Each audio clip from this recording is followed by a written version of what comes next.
Hello students, তোমরা দেখছো বিশ্বাস টিউটোরিয়াল ইউটিউব চ্যানেল। আর আমি কেবি স্যার তোমাদের মাঝে এখন আলোচনা করব তোমাদের দ্বিতীয় সেমিস্টারের অন্তর্গত বাঙালির শিল্প সাহিত্য ও সংস্কৃতি থেকে আধুনিক বাংলা সাহিত্যের ধারা। এই পর্বে আমি সাময়িক পত্র নিয়ে আলোচনা করব। সাময়িক পত্র নিয়ে বেশ কিছুদিন আলোচনা করছি, কিন্তু এটা একটা হিউজ চ্যাপ্টার। তো সাময়িক পত্রে চলো 6 নম্বর পর্ব আলোচনা করব। এখানে তোমাদের জন্য আরও 30টি প্রশ্ন উত্তর থাকছে। ভেরি ভেরি ইম্পর্টেন্ট এই কোশ্চেনগুলি। 6 নম্বর প্রশ্ন শুরু হয়েছে 151 নম্বর প্রশ্নের মধ্যে দিয়ে। বিবিধার্থ সংগ্রহ এবং বঙ্গদর্শন পত্রিকার মধ্যবর্তী সময়ে কোন পত্রিকাটি প্রকাশিত হয়? সোমপ্রকাশ পত্রিকা। নেক্সট, সোমপ্রকাশ পত্রিকা কত খ্রিস্টাব্দে প্রকাশিত হয়? 1858 খ্রিস্টাব্দে। সোমপ্রকাশ পত্রিকার সম্পাদক কে ছিলেন? দ্বারকানাথ বিদ্যাভূষণ। 154, সোমপ্রকাশ কী ধরনের পত্রিকা? সাপ্তাহিক পত্রিকা। নেক্সট, সোমপ্রকাশ পত্রিকায় কোন কোন বিষয় প্রকাশ পেত? সমাজ সমস্যামূলক রচনা, কৃষকদের সচেতন করার প্রচেষ্টা, নীলকরদের অত্যাচারের প্রতিবাদ, বিধবা বিবাহ, স্ত্রী শিক্ষার প্রসার প্রভৃতি। 156, বঙ্গদর্শন পত্রিকায় কোন কোন বিষয় প্রকাশ করা হতো? সমাজ রাজনীতি, আবার বলছি, সমাজ রাজনীতি, শিক্ষা, জ্ঞান বিজ্ঞান দর্শন, ব্যক্তিগত প্রবন্ধ, সাহিত্য সমালোচনা, ব্যঙ্গ নির্ভর, কৌতুক প্রভৃতি, মানে ব্যঙ্গ নির্ভর রচনা আর কি। 157, বঙ্গদর্শন পত্রিকার কয়েকজন লেখকের নাম উল্লেখ করো। চন্দ্রনাথ বসু, রাজকৃষ্ণ মুখোপাধ্যায়, রামদাস সেন, চন্দ্রশেখর মুখোপাধ্যায়। পরের প্রশ্ন, বঙ্কিমচন্দ্রের পর কারা বঙ্গদর্শন পত্রিকার সম্পাদনা করেন? সঞ্জীবচন্দ্র ও শ্রীশচন্দ্র। নেক্সট, নবপর্যায় বঙ্গদর্শনের সম্পাদনার ভার কে গ্রহণ করেন? রবীন্দ্রনাথ ঠাকুর। 160, কোন সময়ে বঙ্গভঙ্গ আন্দোলনের তীব্রতা ও স্বদেশী আন্দোলনের উন্মাদনা সমাজকে আলোড়িত করেছিল? 1309 বঙ্গাব্দ থেকে 1312 বঙ্গাব্দ পর্যন্ত সময়কালে। নেক্সট, বঙ্গদর্শন পত্রিকায় কোন যুগ লক্ষণের নির্ভরযোগ্য দলিল লিপিবদ্ধ ছিল? বঙ্গভঙ্গ ও স্বদেশী আন্দোলনের চিত্র। পরের প্রশ্ন, দিগদর্শন থেকে বঙ্গদর্শন পত্রিকা পর্যন্ত সাময়িক পত্রের ধারা পর্যালোচনা করে কি দেখা যায়? সংবাদ পরিবেশন, তথ্য আহরণ এবং তা বিতরণের কাজেই সাময়িক পত্রগুলি নিয়োজিত থেকেছে। নেক্সট, ভারতী পত্রিকা কত খ্রিস্টাব্দে প্রকাশিত হয়? 1877 খ্রিস্টাব্দে।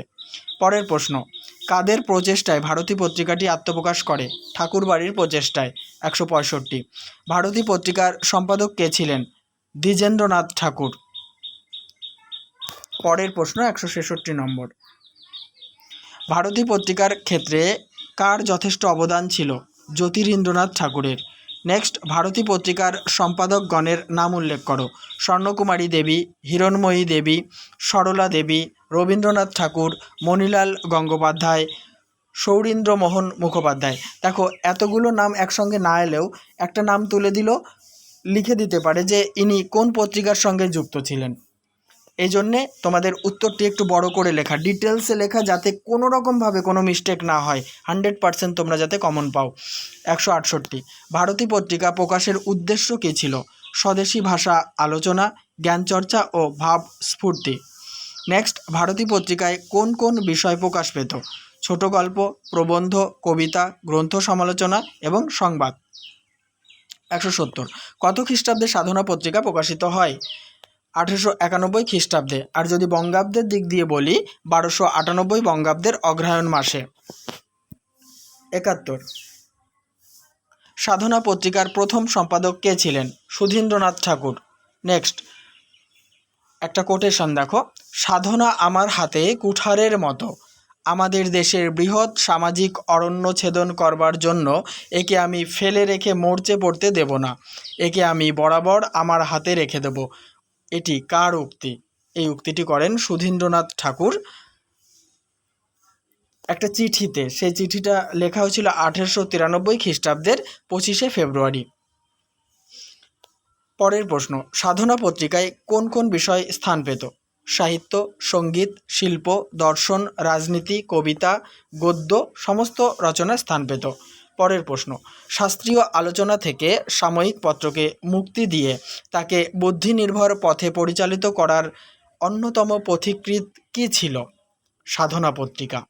পরের প্রশ্ন, রবীন্দ্রনাথ ঠাকুরের কোন কোন রচনাগুলি সাধনা পত্রিকায় প্রকাশিত হয়?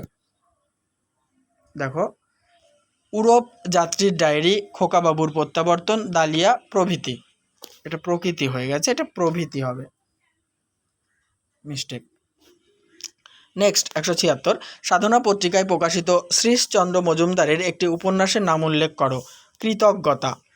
পরের প্রশ্ন, প্রবাসী পত্রিকাটি কত খ্রিস্টাব্দে প্রকাশিত হয়? 1901 খ্রিস্টাব্দে। নেক্সট, প্রবাসী পত্রিকার সম্পাদক কে ছিলেন? রামানন্দ চট্টোপাধ্যায়। পরের প্রশ্ন, রামানন্দ চট্টোপাধ্যায় কোথাকার প্রবাসী ছিলেন? এলাহাবাদের। নেক্সট প্রশ্ন আলোচনা করার আগে বলি, অবশ্যই ভিডিওতে লাইক, কমেন্ট এবং শেয়ার করো। আর দ্বিতীয় সেমিস্টারের যাবতীয় বাংলার প্রশ্ন উত্তর দেখার জন্য আমার চ্যানেলকে সাবস্ক্রাইব করে নাও। আমার চ্যানেলের একটা ফোল্ডারে সমস্ত ভিডিওগুলি তোমাদের জন্য অপেক্ষা করছে, পরপর দেখে নাও, 100% কমন পাবে। 180 নম্বর প্রশ্ন এবং এই পর্বের শেষ প্রশ্ন, প্রবাসী কী ধরনের পত্রিকা? এটি একটি মাসিক পত্রিকা। তাহলে এই আলোচনার সাথে সাথে পর্বটি সমাপ্ত করলাম। নেক্সট পর্ব দেখার জন্য আমার চ্যানেলের প্লেলিস্ট সবসময় ফলো রাখো।